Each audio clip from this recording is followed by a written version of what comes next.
It has been 20 years since the FDA has made any changes to food labels, but you can soon expect to see some new elements when it comes to the nutrition facts on those labels. So what do you need to know about these changes? How will it affect what you eat? Registered dietitian Jessica Crandall is here with us this morning to explain all of this to us and what we can expect to see on these little snack bags, etc. Good morning. Good morning. Okay, so let's talk about these changes. What are we going to see? Well, it's really important for consumers to know what we're eating, and so the nutrition facts label has always been a good guide for us, but knowing what consumers are looking for has given us a better indicator on what needs to change. So the number one thing that they're changing right now is sugar. They're actually making sure that you are aware of how much added sugar is going to be put into a food item, because we know that added sugar contributes to other health concerns that we're trying to omit.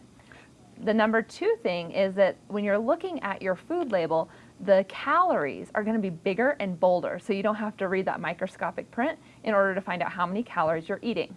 Yeah, we have a good example of that there. That is a lot bigger. Okay. Absolutely. And so number three would be then the serving size. And I think this is one of the most interesting things. So most Americans are looking at a bag, for example, of what they're eating and then eating the whole entire thing. And they're thinking that's one serving. Or they're drinking a beverage and they think, well, because it's in one container, that means it's one serving. So the serving size will actually be reflective of what consumers are eating. You know, and just this little bag right here of this little snack bag, there's actually 5 servings in this one little bag. So that's important to keep in mind. Right. Okay. So serving size is another one. Then you go to looking at fat. We know that different types of fat have different health properties, and maybe some of them are worse than others. So saturated and trans fats we're trying to avoid.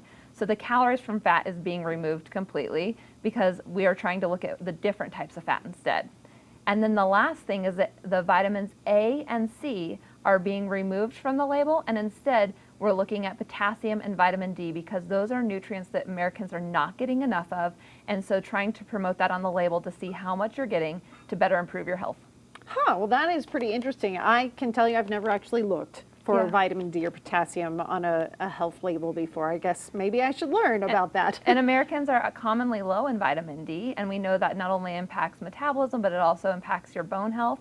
And then the potassium is really important for cardiovascular and also contractions in your heart and muscles. So it's really important that we start paying attention to those other nutrients as well. Okay, thanks so much, Jessica, for coming in and explaining those new labels you can expect to see on all of your food coming up soon. All right, back over to you. Broncos celebrating their Super